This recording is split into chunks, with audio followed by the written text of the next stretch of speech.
बिहार की राजनीति को समझने के लिए यहाँ के बाहुबलियों के बारे में भी जानने की जरूरत है। आज ये दावा जरूर किया जा रहा है कि बिहार के चुनाव में बाहुबल और अपराध का दौर थम चुका है, लेकिन विधानसभा में मौजूद चेहरों पर नजर डालें तो कुछ और ही कहानी देखने को मिलती है। इसी बात का ध्यान रखते हुए नटराज न्यूज एक ऐसे बाहुबली की कहानी बता रहा है जिसने बिहार की राजनीति को प्रभावित किया। बाहुबलियों में कुछ सफेद पोश बन गए तो कईयों का जीवन अपने खातिरदारी आका के लिए बूथ कैप्चरिंग में ही निकल गया। बिहार की राजनीति में जब आपराधिक छवि का शख्स चुनावी प्रक्रिया का हिस्सा बन जाता है तो उसे बाहुबली कहा जाने लगता है। आज हम उस बाहुबली की बात करेंगे जो बिहार में पहली बार AK-47 जैसा हथियार लेकर आए और अपराध को अंजाम देने में उसका प्रयोग किया। इतना ही नहीं, वह ऐसा कुख्यात था जिसकी एक तस्वीर तक बिहार पुलिस के पास नहीं थी। नाम था अशोक सम्राट। नाम सुनकर कंफ्यूज मत होइए, ये भारतवर्ष के वैभवशाली इतिहास का हिस्सा रहे अशोक सम्राट की कहानी नहीं है। ये 1990 के दशक में बिहार के बड़े हिस्से में अपने खौफ से चुनाव को प्रभावित करने वाले अशोक सम्राट की कहानी है। आज बिहार के ज्यादातर आपराधिक गिरोह के पास AK-47 राइफल है, लेकिन इस घातक हथियार को इस पवित्र धरती पर सबसे पहले अशोक सम्राट लेकर ही आया। इस बात की पुष्टि ANI भी कर चुका है। माना जाता है कि अशोक सम्राट बिहार में AK-47 उस दौर में यूज कर रहा था जब बिहार पुलिस ने इसे देखा तक नहीं था। ये बात 1990 के दशक की है। बेगूसराय की धरती पर पैदा हुए अशोक सम्राट अपने दौर के सबसे बड़े बाहुबली, यूं कहे कि गैंगस्टर थे। उनकी तूती गोरखपुर तक बोलती थी। उस दौर में बेगूसराय और मुजफ्फरपुर में दो कंपनियां थीं, एक रीता कंस्ट्रक्शन और दूसरा कमला कंस्ट्रक्शन। ये दोनों कंपनियां रेलवे का ठेका लिया करती थी। इसमें एक कंपनी बीजेपी नेता रामलखन सिंह की थी तो दूसरे के मालिक रतन सिंह थे। रतन सिंह की कंपनी को ठेका दिलाने के लिए अशोक सम्राट अपने बाहुबल का प्रयोग करते थे। वहीं रामलखन सिंह की कंपनी को ठेका दिलाने के लिए मोकामा के बाहुबली सूरजभान सिंह काम करते थे। बिहार पुलिस से रिटायर हो चुके अफसरों की माने तो रेलवे का ठेका पाने के लिए उस दौर में सूरजभान सिंह और अशोक सम्राट में वर्चस्व की जंग चल रही थी। इस जंग में खुद को भी साबित करने के लिए अशोक सम्राट ने पंजाब में सक्रिय खालिस्तान समर्थकों से हाथ मिला लिया था। माना जाता है कि अशोक सम्राट को खालिस्तान समर्थकों ने ही AK-47 राइफल सप्लाई की थी। हालांकि कुछ लोग ये भी कहते हैं कि अशोक सम्राट के संपर्क सेना में शामिल कुछ युवाओं से थे, जिस वजह से उसे आतंकियों के पास से जब्त AK-47 राइफल मिले थे। ये जांच का विषय है कि आखिर दोनों बातों में से कौन सच है। बिहार के DGP रह चुके गुप्तेश्वर पांडे उस दौर में बेगूसराय के SP थे। उन्होंने सबसे पहले अशोक सम्राट गिरोह के लोगों से AK-47 और सूरजभान सिंह के घर से AK-56 की जब्ती की थी। गुप्तेश्वर पांडे उस दौर को याद करते हुए कहते हैं कि अशोक सम्राट पूरे बिहार का सबसे बड़ा अपराधी था।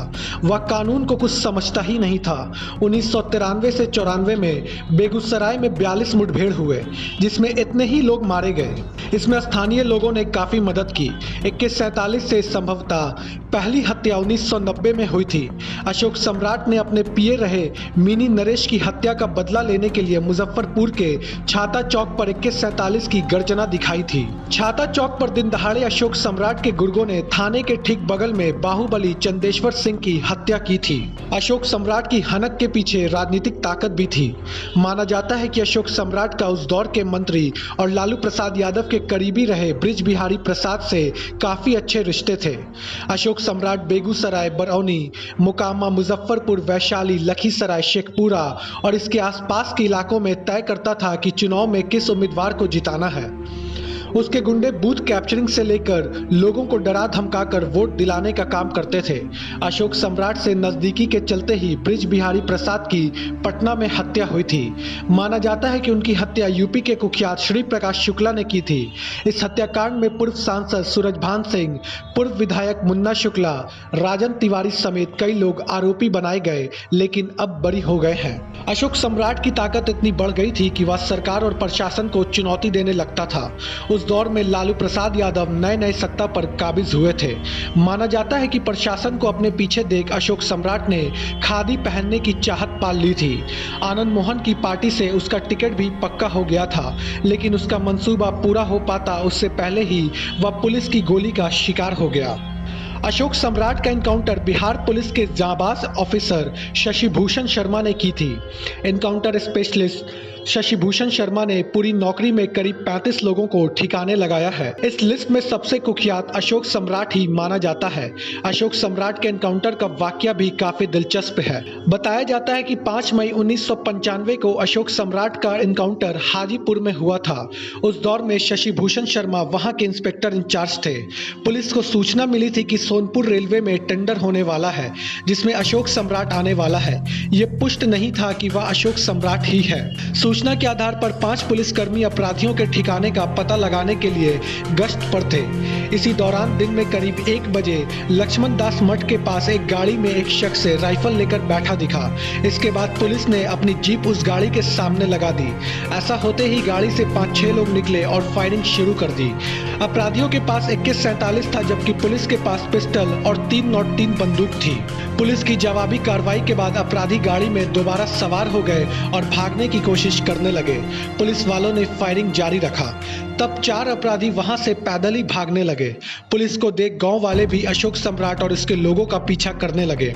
अशोक सम्राट और उसके लोगों की ओर से गोलियां चलाने की वजह से कई ग्रामीण भी घायल हो गए, जिसमें से एक की बाद में मौत हो गई। ये अपराधी एक झोपड़ी में छुप गए थे जिसे ग्रामीणों ने आग लगा दी थी। हालांकि शाम 4 बजे तक अपराधियों की तरफ से गोलीबारी शांत हो गई, जिसके बाद पुलिस ने अशोक सम्राट के मौत की पुष्टि की। इस एनकाउंटर के बाद अशोक सम्राट के पास से 2 AK-47 और भारी मात्रा में गोलियां बरामद की गई।